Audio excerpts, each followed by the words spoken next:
His push for tax cuts spurred a revolution, the Reagan Revolution. It was an economic boom that also featured a market boom that, not so coincidentally, got a big boost from a regulation-cutting boom. Dr. Arthur Laffer was the guy behind that, and we thought it timely to ask Mr. Laffer what he makes of this latest curve, if you will. Arthur, what do you make of it? How are you, Neil? I'm fine. I love Steve Forbes. I love Jack Kemp. I think they're wonderful, but I don't think they're correct on this. You can't bail someone out of trouble without putting someone else into trouble, plus a little toll for the troll.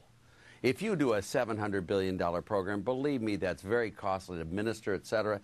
If you want Barney Frank running the financial markets of this country, you're a different person than I am. I mean, the size of these operations, and Neil, I think you've been completely correct, is they've been doing this for the last 6 months to a year.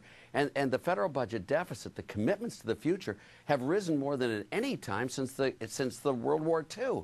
It's shocking what they've done. What's Steve's point? He's a very smart guy. What's Steve's point? He's a wonderful point. I know. But his point is that, look, the credit markets are increasingly locking up. It's getting very difficult for loans to be exchanged. And that if you don't do something, or the markets don't get a sense that you're going to do something, there's going to be more hell to pay, not only in the stock market and the credit markets. That today was just a teaser. Do you buy that? Well, I know I don't buy that, but what I do think is the Fed has not allowed the monetary base to expand for the last 2 years. They've been fighting inflation. They've been fighting the weak dollar. Well, isn't it just the opposite? They've been printing like, no, crazy. They have not. The monetary base has not grown at all for about 2 years. They've marginally grown at all. Last week it grew like mad. That's the first time they've injected liquidity into the member bank system. And that's what's really been needed for additional liquidity. So not this package, but you know the risk is if you don't come up with a package, and now the street expects a package, every day you're going to get a day like today until they do. I understand. I've been in the White House for 2 years back long ago, but I know what it's like. If you don't come up with a package, you lose the opportunity. But this isn't the right package, I don't think. They're going after solvency. And again, let me just say that if you bail one person out of trouble, you're putting someone else into trouble, plus a little cut. And this bill does not make the taxpayer's job easier.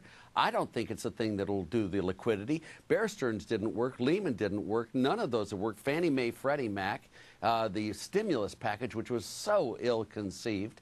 These have all just made things worse and worse and worse. Well, let me ask you politically then what it means. We're in an environment now where we're told that it is unlikely either candidate can push his agenda. And that would include tax cuts. That would include spending initiatives. They're both out the window, right?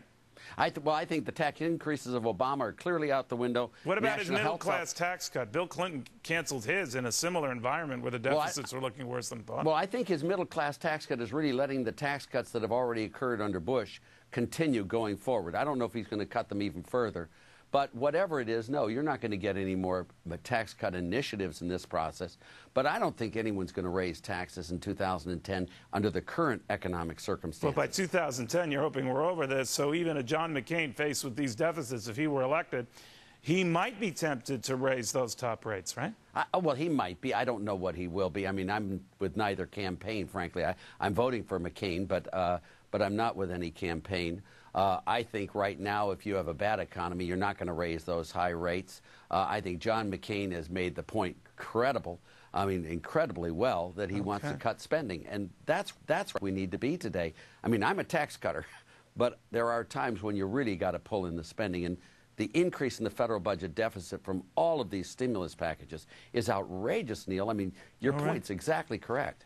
We shall see. Arthur Laffer, very good seeing you again. Thank you. We'll see how this sorts out. Meanwhile, the bailout bill, as we know it, as it's indicated here, is dead. 40% of House Democrats oppose this bill. We'll hear from one who supported it next.